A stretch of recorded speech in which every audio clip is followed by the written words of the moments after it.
राधे राधे, हरे कृष्ण। आप सभी को कार्तिक पूर्णिमा की बहुत बहुत शुभकामनाएं।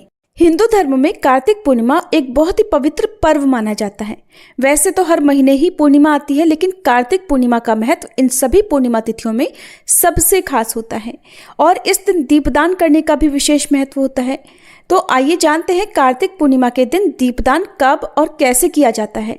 अगर हो सके इस दिन बहते हुए जल में, जैसे गंगा जी आदि में, सरोवर या घाट के किनारे दीपदान करना चाहिए। लेकिन जो लोग बहते हुए जल में दीपदान ना कर पाए, वो घर पर ही कैसे गंगा जी में दीपदान करने जितना पुण्य प्राप्त कर सकते हैं, चलिए आपको वीडियो के माध्यम से बताते हैं। वीडियो को आप पूरा ध्यान से जरूर देखिएगा। तो देखिए, कार्तिक पूर्णिमा के दिन बहुत से लोग 365 बाती का दिया जलाते हैं। कुछ लोग एक ही दीपक में 365 बाती जलाकर तब दीपदान करते हैं। कुछ लोग 5, 7, 9, 11 या 21 की संख्या में अलग अलग दीपों में 365 बाती जलाने के बाद अलग अलग जगह पर दीपदान करते हैं। जो लोग पूरे साल भर में दीपदान ना कर पाए, वो पूरे साल भर के दीपदान का पुण्य एकमात्र आज के दिन में ही प्राप्त कर सकते हैं। वहीं कुछ लोग 108 बाती जलाकर एक साथ 108 बाती बनाकर एक दीपक में रखकर भी दीपदान करते हैं। तो कुछ लोग आज के दिन 5, 7, 9, 11 की संख्या में एक दीपक में एक एक बाती रखकर ही दीपदान करते हैं। इनमें से आपको जैसे भी करना है वो आप कर सकते हैं, चाहे तो 365 बाती का दीपदान या फिर अलग अलग बाती बनाकर अलग अलग जगह पर दीपदान। यहाँ पर हम घर पर ही गंगा जी में दीपदान करने की विधि बता रहे हैं। तो सबसे पहले आपको गोल आकृति में, गोलाकार में या फिर चौकोर बनाकर गेरू से लीप लेना है। गेरू ना मिले तो गाय के गोबर से भी लीपा जा सकता है, जिसके ऊपर आप स्वास्तिक का चिन्ह बना लें। स्वास्तिक का चिन्ह आप चावल के आटे से या फिर हल्दी से बना सकते हैं। अब आपको एक बड़ी परात या थाली लेनी है। परात हम इसलिए लेते हैं क्योंकि परात को घर में सबसे शुद्ध बर्तन माना जाता है। अब माँ गंगा जी का ध्यान करते हुए हम गंगा जल मिलाकर जो जल है वो इस परात में डालेंगे। आपके पास यदि पूरा गंगा जल हो तो गंगा जल भरकर डाल सकते हैं। यहाँ पर मैंने कुछ गंगा जल की बूंदें मिलाकर शुद्ध जल डाला है और माँ गंगा का हम ध्यान करेंगे। ओम गंगाय नमः। सभी पवित्र नदियों का हम इसमें स्मरण करते हुए पुष्प अर्पित करेंगे, जैसे हम बहते हुए जल में दीपदान करते हुए करते हैं। तो पहले हम पुष्प अर्पित करेंगे, क्योंकि कार्तिक पूर्णिमा में तिलों का प्रयोग किया जाता है। तिल का दान और तिल से तर्पण किया जाता है। साथ ही माँ गंगा को तिल भी अर्पण किए जाते हैं। तो हम यहाँ पर थोड़े से काले तिल लेकर गंगा जी में या जो हमारे पास जल है वहाँ पर छोड़ेंगे। थोड़े से हम जौ लेंगे। जौ को सबसे शुद्ध माना जाता है। जौ से हवन किया जाता है और हिंदू धर्म में पूजा पाठ की सभी विधियों में जौ का प्रयोग किया जाता है। हम सभी पवित्र नदियों का ध्यान करेंगे। माँ गंगा जी से प्रार्थना करेंगे कि हे माँ गंगे, आज कार्तिक पूर्णिमा के इस शुभ अवसर पर मैं दीपदान करने जा रही हूँ। कृपया मेरे द्वारा किए गए इस दीपदान को आप स्वीकार करके इसका पुण्य मुझे और मेरे परिवारजनों को प्रदान कीजिएगा। दीपदान करने के साथ साथ इस दिन दान भी दिया जाता है। तो दान में आप चाहे वस्त्र और श्रृंगार की सामग्री किसी सुहागिन निर्धन महिला के लिए या ब्राह्मणी के लिए, साथ में कुछ फल, मिठाई और दक्षिणा भी निकाल कर रखें। इस दिन दान में आप काले और सफ़ेद तिलों का दान, गर्म वस्त्रों का दान भी दे सकते हैं। तो दीपदान करते समय या जिस समय आप संकल्प लेते हैं उस समय दान करने का भी संकल्प आप ले सकते हैं। अब क्योंकि इस दिन 365 बाती का या 108 बाती का दीपक जलाया जाता है, तो ये बातियां पहले से ही तैयार करके रख लें और बातियों के मुंह पर थोड़ा थोड़ा कपूर जरूर रख दें ताकि बातियां आसानी से जल सकें।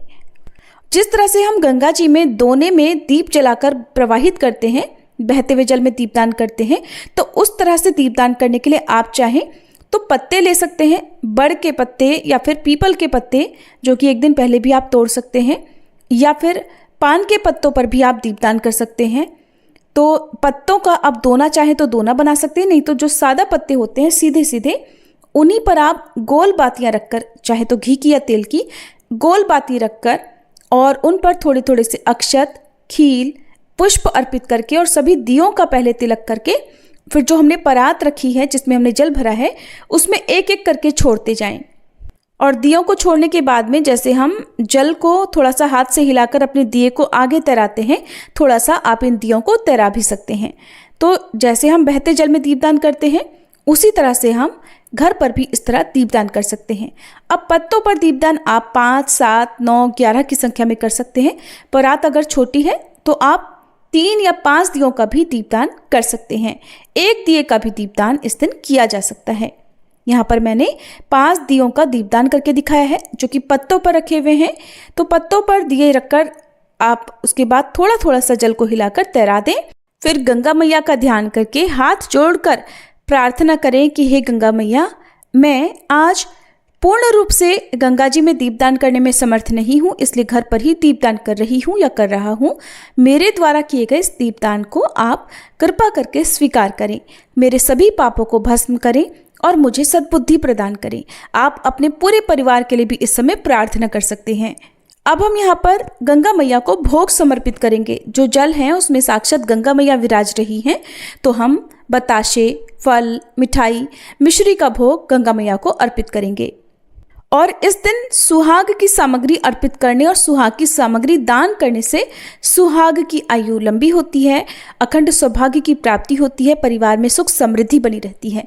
तो गंगा मैया के नाम से हम श्रृंगार की सामग्री गंगा मैया को स्पर्श कराते हुए एक तरफ रख देंगे।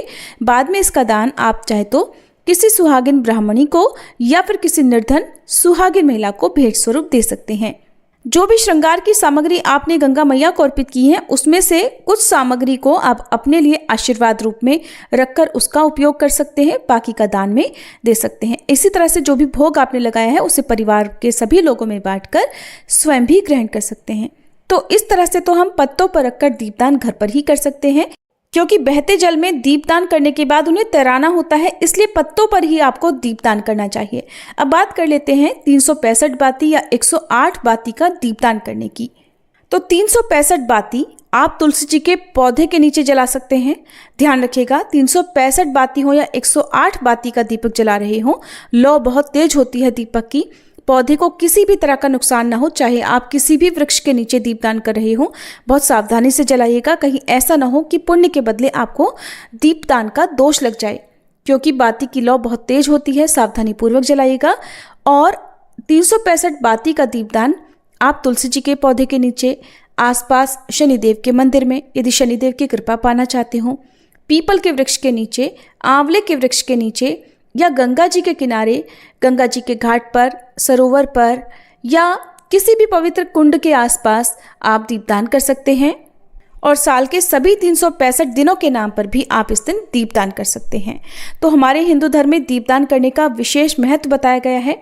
जो भी भक्त दीपदान करना चाहते हो वो 365 या 108 बाती का दीपदान इसी तरह से कर सकते हैं। और अगर आप अकेले एक बाती का दीपक जला रहे हैं, यानी एक एक बाती का आप दीपदान करना चाहते हैं 3, 5, 7, 9, 11 की संख्या में या इससे अधिक की संख्या में, तो उसी तरह से जलाएं जैसे कि हम दीपावली की रात को जलाते हैं, यानी कि अपने घर के मुख्य द्वार पर और टॉयलेट बाथरूम को छोड़कर बाकी घर के हर कमरे में एक एक दिया रखकर जलाएं। रसोई घर में, पीने के पानी के स्थान पर और घर की छत पर उत्तर दिशा की तरफ मुंह करके, दक्षिण दिशा की तरफ मुंह करके, जहां पितरों का वास माना जाता है। तो इस तरह से दीपदान करने से आपको कार्तिक पूर्णिमा का पुण्य प्राप्त होता है और दीपदान करने से सभी देवी देवताओं की कृपा भी बनी रहती है। ये थी आज की वीडियो। अगर आप जानना चाहते हो 365 या 108 बाती कैसे बनाई जाती है, तो इसकी वीडियो हमारे चैनल पर अलग से अपलोडेड है, आप देख सकते हैं।